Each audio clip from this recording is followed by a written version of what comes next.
Back friends, एक नया week और एक नई बुक समरी के साथ। इस हफ्ते की किताब है थिंकिंग फास्ट एंड स्लो। इस बुक में हमें बताया गया है कि हम लाइफ में ढेर सारे डिसीजन लेते हैं, जैसे कि आज मुझे कौन सा कपड़ा पहनना चाहिए या कि फिर मुझे किस पार्टी को वोट करना चाहिए।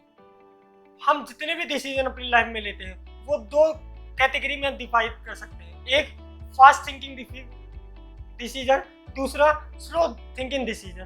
फास्ट थिंकिंग डिसीजन वो सारे होते हैं जो कि हम तुरंत लेते हैं, अपनी गट फीलिंग के अनुसार ले लेते हैं। वहीं स्लो थिंकिंग डिसीजन वो होते हैं जहां पर हम अपने लॉजिकल ब्रेन का इस्तेमाल करते हैं, जहां पर हमें मेंटल एफर्ट लगाना पड़ता है।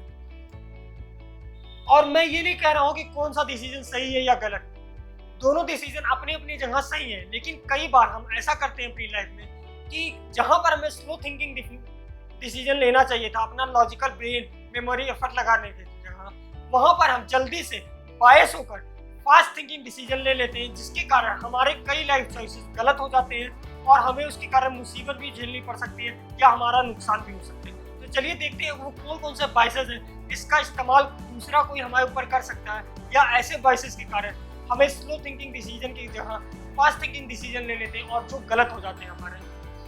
पहला है अवेलेबिलिटी बायस।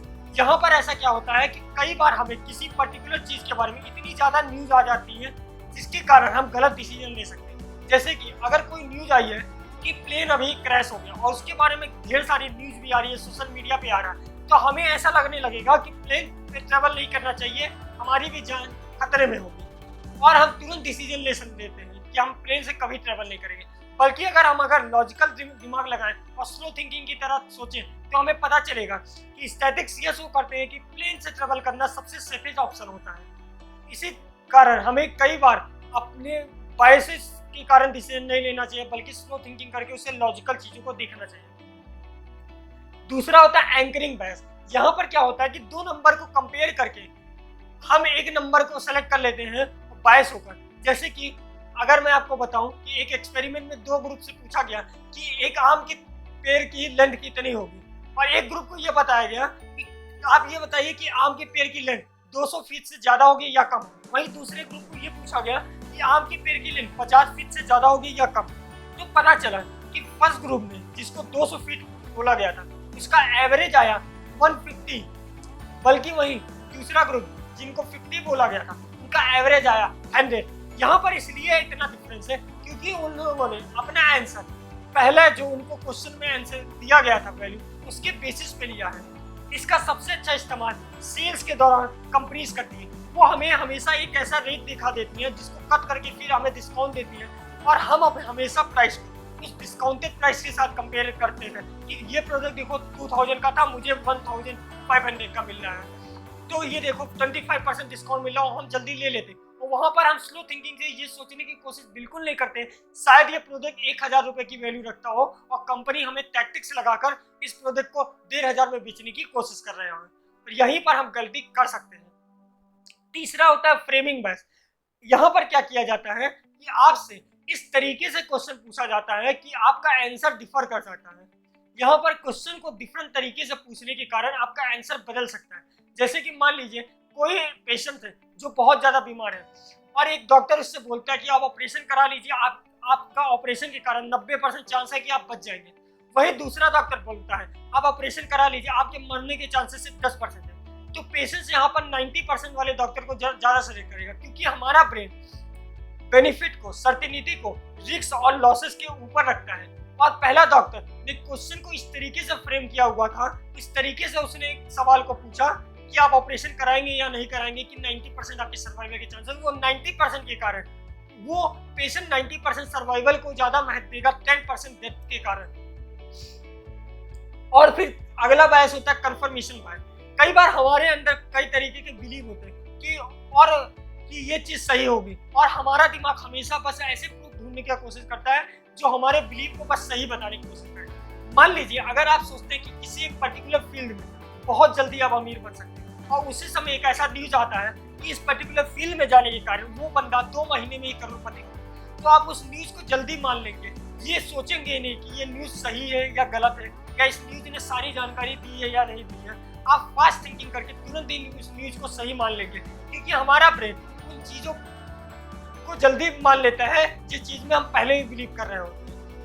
आपने कई बार देखा होगा कि हम उस न्यूज चैनल को ज़्यादा देखना प्रेफर करते हैं जो हमारे बिलीफ सिस्टम से अलाइन करता है। जिस तरीके से हम सोचते हैं कि ऐसा होना चाहिए और जो न्यूज उसी तरीके के बारे में चीज़ें बताती हैं, हम वो न्यूज ज़्यादा देखने की कोशिश करते हैं बजाय उन न्यूज़ों के जो उसके अगेंस्ट बोलने की कोशिश करते हैं। आखिरी चीज़ होता है लॉस एवर्जन। इसमें क्या होता है कि हमारा ब्रेन हमेशा लॉस को अवॉइड करने की कोशिश करता है, चाहे कि अगर हम लॉस अवॉइड करने की वजह से अगर हमें गेन भी हो रहा हो तब भी हम लॉस को अवॉइड करने की कोशिश करते हैं। आपने कई बार देखा होगा कि स्टॉक मार्केट में अगर कोई स्टॉक गिर जाता है तो लोग बेचने की जगह उसे और खरीदने की कोशिश करते हैं, क्या पता हमें प्रॉफिट दे दे, क्योंकि लोग लॉस को सहना नहीं पसंद करते, लॉस को सहना नहीं पसंद करते लोग। और इसका सबसे अच्छा एग्जाम्पल है इंश्योरेंस कंपनी। इंश्योरेंस कंपनी हमें लॉसेस को दिखा के हमसे बहुत पैसा कई बार ले लेती है। अगर आपने एक बार एग्जांपल में दे दूं, अगर आप किसी सिगरेट पीने वाले जो स्मोकिंग बहुत ज़्यादा करता है उससे ये बोलेंगे कि भाई तू स्मोकिंग मत कर, इससे तेरी हेल्थ अच्छी रहेगी, पैसे बचेंगे, तो शायद वो स्मोकिंग ना छोड़े।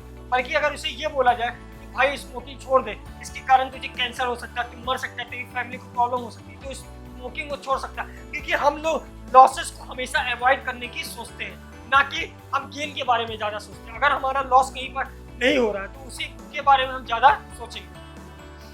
और इस बुक में एक चीज लास्ट में ये बताई गई है कि फास्ट थिंकिंग और स्लो थिंकिंग दोनों अपनी अपनी जगह सही है, लेकिन आप कोई ऐसा डिसीजन मत ले लीजिए फास्ट थिंकिंग से जिसकी जो एक तरीके से बायस हो। इसीलिए आपको अपना हमेशा स्लो थिंकिंग का इस्तेमाल करके, अपने लॉजिकल ब्रेन का इस्तेमाल करके आपको सोचना चाहिए कि क्या मैं ये डिसीजन बस जल्दबाजी में बायस होकर तो नहीं ले रहा हूँ। इसीलिए इस बुक का मेन कॉन्सेप्ट यही है कि हमारे पास दोनों थिंकिंग अवेलेबल है और हमें ये सोचने की जरूरत है कहाँ पर हमें कौन सी थिंकिंग का अप्लाई करना चाहिए। हमें हमेशा हर डिसीजन को तुरंत फटाक से नहीं ले लेना चाहिए, बिना उसके लॉजिकल पहलू को बिना रीजनिंग किए नहीं लेना चाहिए। अगर अभी तक आपको ये बुक समझ अच्छी लग रही है तो आप इसे अपने फ्रेंड और फैमिली के साथ शेयर कर सकते हैं। मुझे इंस्टाग्राम पे फॉलो कर सकते हैं, मेरा वेबसाइट का लिंक मैंने डिस्क्रिप्शन बॉक्स में दे दिया, आप वहाँ से मेरे वेबसाइट को चेकआउट कर सकते हैं। हफ्ते में मैं 1-2 पोस्ट उस पर जरूर डालता रहता हूँ, कुछ अच्छे बुक रिकमेंडेशन, बुक की फुल समरी आपको मिल जाएगी वहाँ पर भी।